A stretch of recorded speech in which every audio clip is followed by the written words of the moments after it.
Amados hermanas y hermanos que nos acompañan, como siempre es un gozo en el Señor tenerlos con nosotros y continuamos con nuestra escuela dominical de hoy, domingo 3 de mayo del año de gracia del Señor 2020. Continuamos con el estudio del Evangelio de Juan y el tema de hoy es la crisis o la oportunidad. Y es que resulta sintomático que la palabra que nuestra Reina Valera, nuestra versión Reina Valera, traduce como juicio es la palabra crisis. La palabra crisis en griego tiene un significado muy amplio que a veces también coincide con nuestra palabra crisis en español, aunque es mucho más rico. Puede significar muchas cosas. Por ejemplo, puede implicar, decidir, explicar, resolver.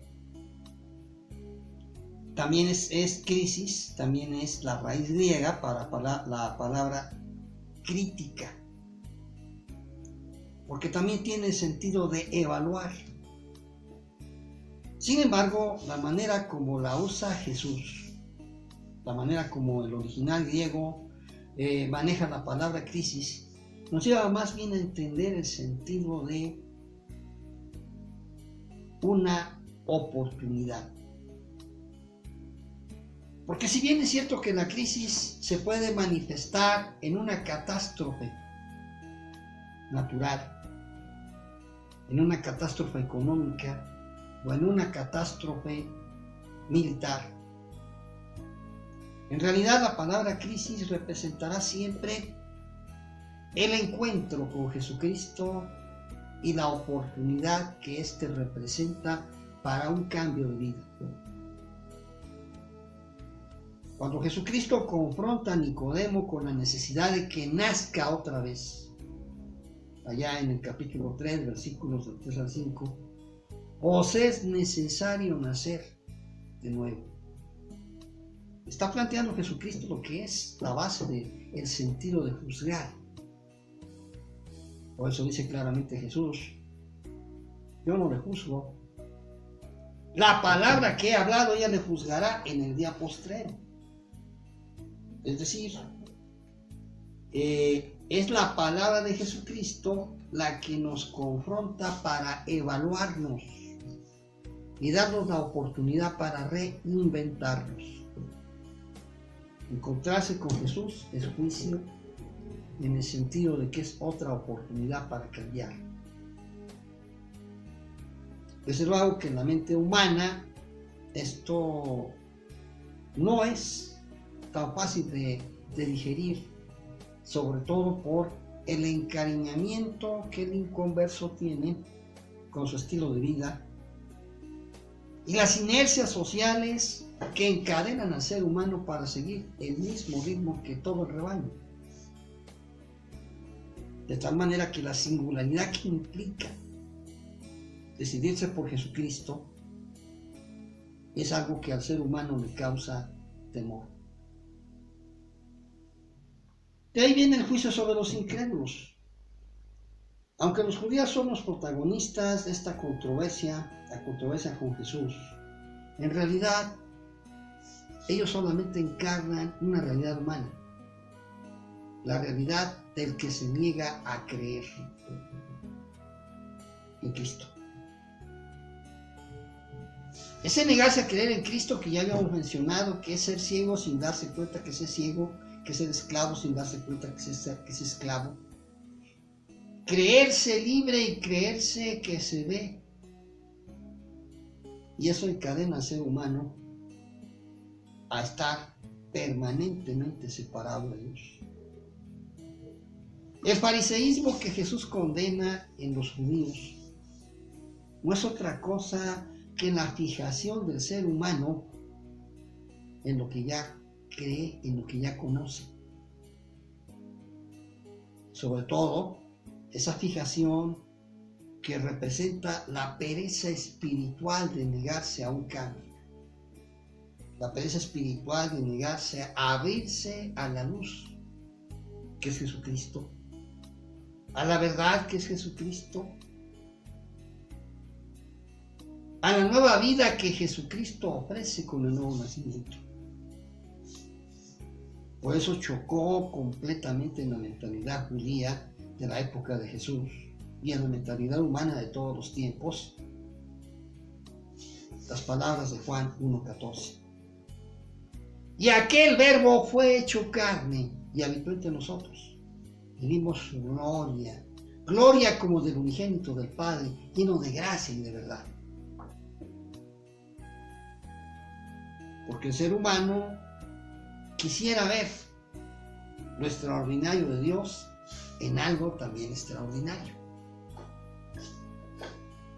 Y Jesucristo presenta la gloria de Dios en un hombre común y corriente, como tú y yo. Jesucristo semejante a nosotros en todo, nada más que sin pecado. Es un escándalo que aquel verbo, la palabra de Dios, Dios el Hijo, se haga persona humana en un hombre que come, que bebe, que duerme, que camina, como tú y yo. Y eso precisamente es lo que hace que para los judíos y para cualquier ser humano Jesús no sea nada extraordinario y por lo tanto no invite a ver qué es el que nos revela a Dios. Él es el revelador de Dios. Sobre todo porque los judíos pensaban, como piensan muchos, bueno, es que si es Dios debe irrumpir de manera extraordinaria y debe estar presente de manera extraordinaria. Pero lo extraordinario de Jesús está en lo ordinario de la vida de los creyentes. Los creyentes sabemos que vivimos en la dimensión del milagro. Y para nosotros un amanecer es un milagro. Una sanidad es un milagro. Tener de comer mañana es un milagro. Por eso vivimos agradecidos a Dios. Para el incrédulo, eso es lo más natural del mundo y no puede ver lo extraordinario en lo ordinario. Por lo tanto, esa ceguera le impide comprender lo que Dios hace en la vida del ser humano. Y al final de cuentas, lo único que Jesús pide es de los que lo escuchan, lo único que Jesús pide para revelarles al Padre es creer en Él. Aunque eso es tema de nuestra próxima clase, sin embargo, permítanos adelantar un poco. La fe juega en Juan un papel mucho más decisivo que en cualquier otro libro de la Biblia. En los evangelios sinópticos se habla de creer en Dios, de creer en lo extraordinario de Dios, pero no en la forma como Juan plantea el creer. De esa manera es como nosotros nos confrontamos a un hecho. Jesús lo único que nos pide es creer. Y para el Evangelio de Juan, como para las epístolas de Pablo, la fe no es una obra humana. Es un don de Dios. La fe es algo que Dios opera en el corazón de aquel que lo permite. De ahí que encontramos que en todo el Evangelio de Juan, a diferencia de los evangelios sinópticos, nunca encontraremos la palabra milagro.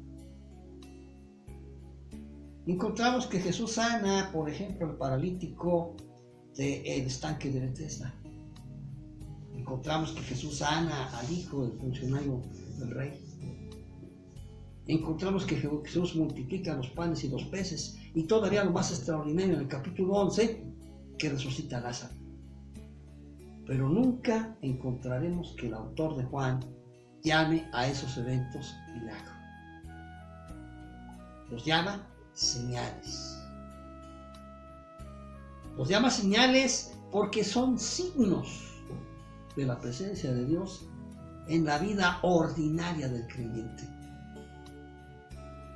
Para el redactor del cuarto evangelio, el milagro está en la presencia cotidiana de Dios en la vida del creyente, y lo demás solo son signos de esa presencia, que de vez en cuando el Señor otorga para fortalecer precisamente la fe que ha puesto ya en el corazón de los creyentes.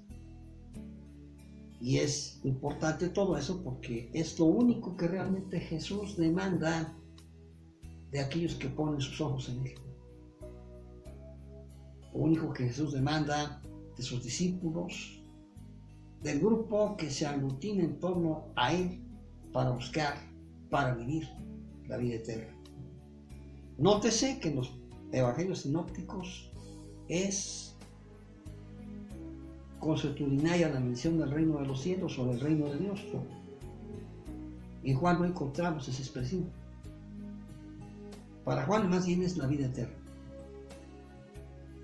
Y como dice en el capítulo 17, versículo 3, la vida eterna es precisamente creer en el único Dios verdadero y en Jesucristo al cual Él ha enviado. Mis amados hermanos, seguimos abiertos a sus preguntas y también a quien quiera solicitar los apuntes de sus estudios. Y nos preparamos para que el próximo domingo sí nos adentremos al tema toral, a la espina dorsal del Evangelio de Juan. Creer.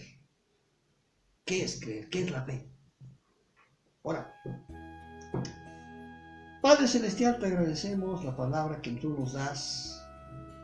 Te agradecemos por el cuarto Evangelio, por ese regalo que nos has dejado a través de la comunidad de Juan y que a nosotros nos permite vislumbrar al revelador, a Jesucristo, el que nos muestra a ti, a Jesucristo que se convierte en el único camino, verdad y vida hacia ti.